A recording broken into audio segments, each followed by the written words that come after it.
Hey, what's your name? My name's Ernie Bailey.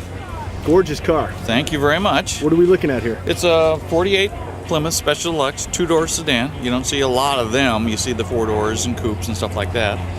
I bought it on a sentimental note. Happens to be just like the one my mom and dad had. So I kind of fell in love with it. I've had it over 20 some odd years. It's been my reliable backup when I quote the modern cars don't make it. I've driven it to Frisco and back, San Diego. It's basically stone stock other than a 53 Plymouth overdrive transmission. I won third place in the National Plymouth Owners Meet in Santa Maria just earlier this year.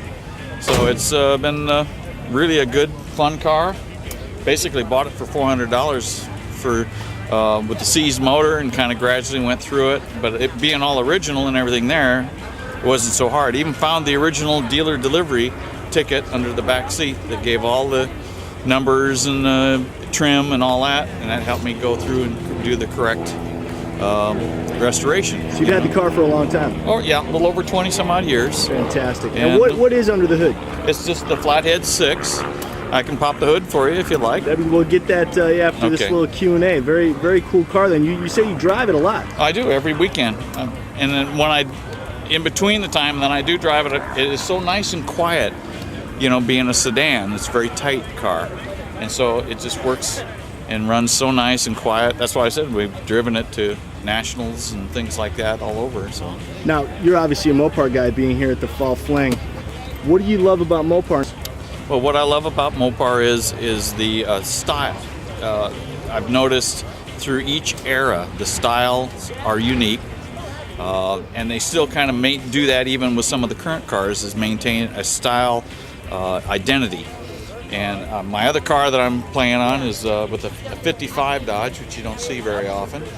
And so each of those are kind of unique in their own right. So that's, I guess you can say my ego is boosted because I drive some of the weirder ones that you don't see that often. But at any rate. And what sets a Mopar guy apart from a Ford or Chevy guy? Well, the difference between a Ford and a Mopar is I found that the engineering factors on, like this year, if you took the same engineering elements of the Chevrolets and the Fords, the Chrysler products were ahead of their time. They had independent suspension where Ford had the old buggy springs. They had tubular type shock absorbers where the Ford had the old lever action type shock absorbers. More modern type distributor system. You know, just an overall engineering effect in it because, of course, Walter P. Chrysler was an engineer by trade. And my dad used these cars in his cab business when I was growing up, so I know about their dependability and their ride quality and all of that. And again, sentimental note always brought me back to them, you know. That's fantastic. You're obviously very, very knowledgeable about these cars.